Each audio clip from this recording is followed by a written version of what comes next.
अगर आप भी चाहते हैं कि आरसीएम म्यूजिक के वीडियो सबसे पहले आप तक पहुंचे, तो लाल बटन को दबा के चैनल को सब्सक्राइब जरूर करें और साथ में बेल आइकन को दबाना ना भूलें। Music by Ambar recording studio Delhi.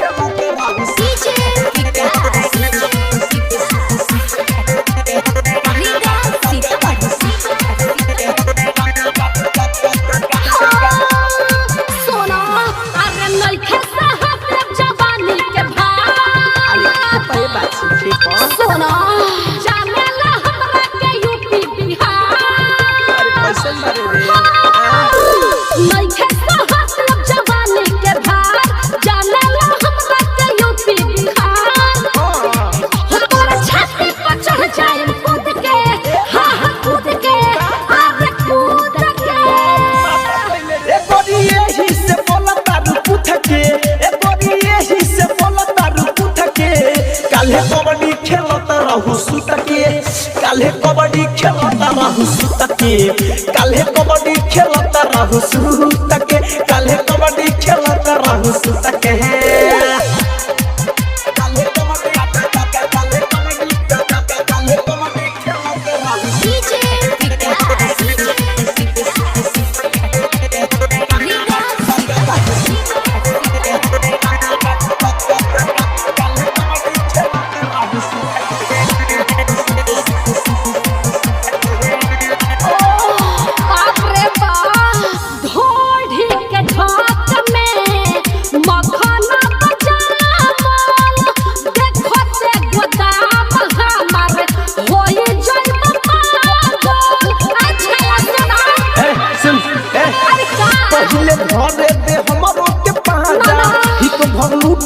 बबुनी रे माजा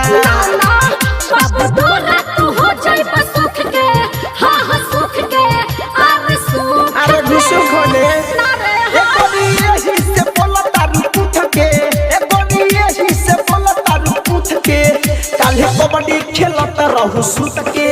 काल्हे कबड्डी खेलता रहू सुत के काल्हे कबड्डी खेलता रहू सुत के काल्हे कबड्डी खेलता रहू सुत के रे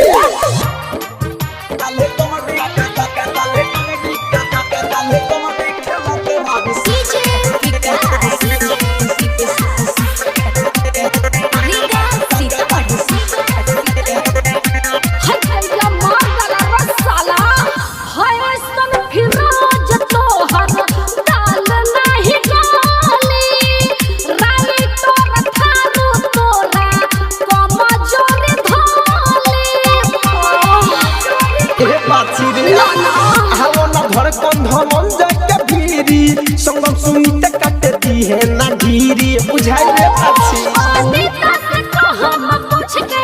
हां पूछ के अरे पूछ के चिल्ला ए बड़ी यही से बोला तारू पूछ के ए पाछी यही से बोला तारू पूछ के काल्हे कबड्डी खेलता रहू सुत के काल्हे कबड्डी खेलता रहू सुत के काल्हे कबड्डी खेलता रहू सुत के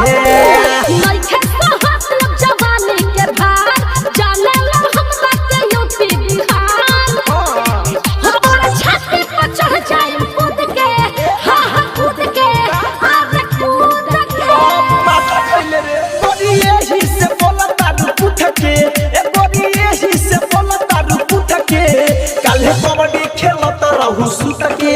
काल्हे कबड्डी खेलता रहू